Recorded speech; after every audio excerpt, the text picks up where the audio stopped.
नमस्कार. थंबनेलला तुम्ही पाहिलंच आहे, गव्हाच्या पिठापासून आज आपण अगदी पौष्टिक असणारी रेसिपी बनवणार आहोत. ही रेसिपी पाहून तुम्हाला समजलंच असेल ही काय रेसिपी आहे. अगदी कुरकुरीत होणारी, महिनाभर अशीच टिकणारी आज आपण ही गव्हाच्या पिठाची मस्त खस्ता पुरी बनवतोय. मुलांसाठी हा एक चांगला पर्याय आहे. संध्याकाळच्या स्नॅक्ससाठी तुम्ही ही पुरी बनवून ठेवू शकता. चला तर मग वेळ न घालवता रेसिपी सुरू करूयात. आज आपण गव्हाच्या पिठाची पुरी बनवणार आहोत. त्यासाठी या वाटीने मी 2 वाट्या इतकं गव्हाचं पीठ घेणार आहे. आता अगदी याच वाटीने आपण एक सपाट वाटी इतका बारीक रवा सुद्धा घ्यायचा आहे. त्यामुळे पुरी अगदी खस्ता आणि कुरकुरीत अशी बनली जाते. आता यामध्ये आपण चवीनुसार थोडंसं हे साधं मीठ घातलेलं आहे आणि अगदी छान अशी चव येण्यासाठी थोडंसं आपण यामध्ये पाव चमचा काळं मीठ सुद्धा घालायचं आहे. त्यानंतर इथे अर्धा चमचा मी जिरे घातलेले आहेत. तसेच इथे आपण अर्धा चमचा ओवा असा हातावरती चोळून यामध्ये घालायचा आहे. छान असा यामध्ये अरोमा उतरतो. तसेच इथे 1 चमचा इतकी धणे पावडर घालायची आहे. त्यानंतर इथे मी अर्धा चमचा हळद सुद्धा घातलेली आहे. तसेच आपण इथे 1 चमचा इतके पांढरे तीळ घालायचे आहेत. त्यामुळे पुरी अगदी खमंग अशी बनली जाते. त्यानंतर इथे मी अर्धा चमचा कलोंजी सुद्धा घातलेली आहे. त्यामुळे जेव्हा आपण ही पुरी तळणार आहोत तेव्हा छान असा एक याला फ्लेवर येतो. तसेच इथे मी 2 चमचे इतकी कसुरी मेथी घातलेली आहे. त्यामुळे पुरी अगदी टेस्टी बनली जाते. तसेच 7 ते 8 हिरव्या मिरच्या मी मिक्सरमध्ये बारीक करून घेतल्या होत्या, त्याचा ठेचा घातलेला आहे. आता हे सर्व जिन्नस आपण पिठामध्ये अगदी व्यवस्थित असे मिक्स करून घ्यायचे आहेत. तर तुम्ही ते बघू शकता. आता यामध्ये आपण थोडं थोडं पाणी घालत ही अगदी घट्टसर अशी कणिक मळून घ्यायची आहे. तुम्ही ते बघू शकता. मी अगदी व्यवस्थित अशी याची कणिक मळून घेतलेली आहे. तर याला थोडंसं जास्त वेळ आपण असं रगडून घ्यायचं आहे. त्यामुळे पुरी आपली अगदी खस्ता अशी बनली जाते. आता वरून आपण थोडंसं याला तेल लावून घेऊयात आणि ही मळून घेतलेली कणिक अगदी 10 मिनिटाकरता आपण एका दुसऱ्या भांड्यामध्ये काढून अशीच त्याला झाकून ठेवून थोडंसं भिजत ठेवणार आहोत. कारण यामध्ये आपण रव्याचा वापर केला आहे. त्यामुळे रवा अगदी व्यवस्थित असा फुलला जातो. आता 10 मिनिटानंतर तुम्ही ते बघू शकता. कणिक आपली अगदी व्यवस्थित अशी भिजली गेलेली आहे. तितकीच ही मऊसूत अशी झालेली आहे. आता आपण याच्या पुऱ्या करून घेणार आहोत. त्यासाठी यातील थोडासा कणकेचा गोळा घ्यायचा आहे आणि आपण हा कणकेचा गोळा गव्हाच्या पिठामध्ये चांगला घोळून घेऊयात आणि याची आपण जमेल तितकी पातळ याची चपाती लाटून घेणार आहोत. तुम्ही ते बघितलेच असाल, आपण कणिक मळताना यामध्ये तेलाचं मोहन सुद्धा घातलेलं नाही, तरी सुद्धा आपली पुरी अगदी खस्ता आणि कुरकुरीत बनली जाते. त्यासाठी काही खास टिप्स मी तुम्हाला देणार आहे. तर इथं तुम्ही बघू शकता, मी थोडं थोडं पीठ लावून ही चपाती अगदी पातळ अशी लाटून घ्यायची आहे. तर चपाती तुमची जेवढी पातळ असेल तेवढी तुमची पुरी कुरकुरीत अशी बनली जाते. जर ही तुम्ही चपाती जाड ठेवली तर तुमची पुरी थोडीशी फुगली जाईल आणि तितकीशी ती कुरकुरीत किंवा खस्ता बनली जाणार नाही. त्यामुळे तुम्ही ते बघू शकता, अगदी सहजपणे ही चपाती सुद्धा लाटली जात आहे. अजिबात कुठे चिरली सुद्धा नाही. तर इथे तुम्ही बघू शकता. आता एक छोटीशी घरातील कोणतीही वाटी घ्यायची आहे आणि त्या वाटीने आपण अशा याच्या पुऱ्या कट करून घेणार आहोत. किंवा तुमच्या घरामध्ये जर कटर असेल तर त्याने सुद्धा या पुऱ्या तुम्ही कट करू शकता.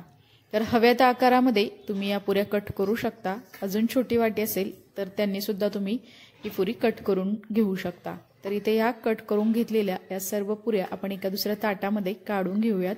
तर इथे बघू शकता अगदी मस्त असा यामध्ये सर्व जिन्नस मिक्स झालेले आहे आणि छान अशी पुरी आपली बनली गेलेली आहे. आता दुसरी सुद्धा चपाती मी अगदी याच पद्धतीने लाटलेली आहे. तर इथे तुम्ही बघू शकता त्याची थिकनेस अगदी अशी पातळ आहे. इथे एक महत्त्वाची टीप म्हणजे ज्या नवीन मुली आहेत किंवा जे नवशिके आहेत त्यांच्यासाठी, जर तुमची चपाती जास्त पातळ लाटली जात नसेल किंवा थोडीशी पुरी फुगत असेल तर त्यासाठी पुरी फुगू नये यासाठी असं आपण चाकूने थोडे बरे असे काप मारायचे आहेत. त्यामुळे पुरी तुमची अजिबात फुगली जात नाही. आता या सुद्धा कट करून घेतलेल्या पुऱ्या आपण एका ताटामध्ये काढून घेतलेल्या आहेत. इथे आपण 2 चपातीच्या पुऱ्या कट करून घेतलेल्या आहेत. अगदी याच पद्धतीने आपण बाकीच्या सुद्धा पिठाच्या पुऱ्या करून घ्यायच्या आहेत. त्यानंतर या पुऱ्या आपण तळून घेऊयात. त्यासाठी गॅसवरती मी मध्यम आचेवरती तेल गरम करून घेतलेलं आहे. तेल आपलं व्यवस्थित गरम झालेलं आहे. त्यामध्ये आपण तयार करून घेतलेल्या पुऱ्या घालायच्या आहेत। तर इथे माझी छोटीच कढई आहे, त्यामुळे मी 4 ते 5 पुऱ्यामध्ये प्रत्येक बॅचमध्ये तळून घेणार आहे। तर इथं तुम्ही बघू शकता, पुरीला बघूनच तुम्हाला कळत असेल की पुरी आपली अगदी कुरकुरीत अशी बनली जाणार आहे। विशेष म्हणजे ही गव्हाच्या पिठाची पुरी अगदी सहजपणे आणि कमीत कमी वेळेमध्ये तुम्ही बनवू शकता। मुलांना मधल्या वेळेत खाण्यासाठी तसेच आपल्याला इव्हनिंग स्नॅक्ससाठी हा एक छान असा ऑप्शन आहे। अगदी कुरकुरीत होणारी ही पुरी अगदी 15 दिवस अशीच राहते। तर याला हवाबंद डब्यामध्ये ठेवल्यानंतर पुरी अगदी कुरकुरीत आणि व्यवस्थित अशी टिकली जाते। तर इथे तुम्ही बघू शकता, अगदी दोन्ही बाजूनी या पुऱ्या आपण अगदी लालसर रंगावरती तळून घेतलेल्या आहेत। आता आपण याला दुसऱ्या डिशमध्ये काढून घेऊयात। आता अगदी याच पद्धतीने आपण बाकीच्या सुद्धा तयार करून घेतलेल्या सर्व पुऱ्या करायच्या आहेत। इथे बघू शकता, अजिबात तेलकट सुद्धा होत नाहीत आणि अगदी कुरकुरीत अशा बनल्या सुद्धा जातात आणि तितक्याच ह्या हेल्दी सुद्धा आहेत, कारण यामध्ये आपण अजिबात मैदा वापरलेला नाही, तसेच सोड्याचा सुद्धा वापर केलेला नाही। त्यामुळे मुलांसाठी तुम्ही या पुऱ्या नक्कीच बनवून ठेवू शकता। तर आता दुसरी सुद्धा बॅच आपण अगदी पहिल्याप्रमाणेच चांगली तळून घेणार आहोत। तर या सुद्धा पुऱ्या अगदी लालसर रंगावरती आपण चांगल्या तळून घेतलेल्या आहेत। आता या सुद्धा पुऱ्या काढूयात आणि बाकीच्या सुद्धा राहिलेल्या सर्व पुऱ्या अगदी याच पद्धतीने आपण तळून घेणार आहोत।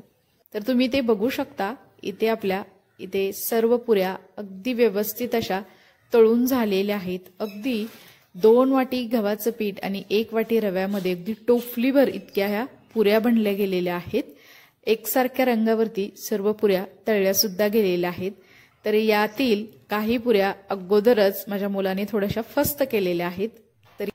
तर इथे तुम्ही बघू शकता, पेरी पेरी मसाला आणि चाट मसाला या पुऱ्यावरती मी तळून घेतल्या असा थोडासा लावलेला आहे। असा वरून थोडासा भुरभुरायचा आहे, त्यामुळे अजूनच एकदम टेस्टी अशा या पुऱ्या बनल्या जातात। फक्त पुऱ्या जेव्हा गरम गरम आपण काढतो तेव्हाच हा मसाला तुम्ही टाकला तर तो मसाला अगदी व्यवस्थित असा यावरती बसतो। तर इथे तुम्ही बघू शकता, अगदी कुरकुरीत अशी ही पुरी बनली गेलेली आहे। एकण एक पुऱ्या आपल्या सर्व अशा कुरकुरीत अशा बनल्या गेलेल्या आहेत आणि त्यावरती मस्त असा मसाला सुद्धा व्यवस्थित कोट झालेला आहे। तुमच्या आवडीनुसार तुम्ही यावरती थोडंसं लाल तिखट सुद्धा वरून हवं असल्यास टाकू शकता। इथे मी तुम्हाला एक पुरी मोडून दाखवते, अगदी कुरकुरीत अशी बनली गेलेली आहे। एकदम क्रिस्पी, तितकीच ही टेस्टी सुद्धा झालेली आहे। तुम्ही सुद्धा या पद्धतीने ही गव्हाच्या पिठाची पुरी नक्की करून बघा, अगदी सहजपणे करता येते। एकदम सोपी अशी रेसिपी आहे। जर ही माझी रेसिपी तुम्हाला आवडली असेल तर न विसरता दीपाज किचन या यूट्यूब चॅनेलला लाईक, शेअर आणि सबस्क्राईब करा आणि शेजारील बेल आयकॉनवरती क्लिक सुद्धा करा, कारण तुम्हाला अशा छान छान साध्या सोप्या अगदी झटपट होणाऱ्या आणि पौष्टिक अशा रेसिपी पाहायला मिळतील। चला तर मग नंतर भेटूया आपण अशाच का खमंग एकदम टेस्टी अशा रेसिपी सोबत। तोपर्यंत सर्वांना धन्यवाद।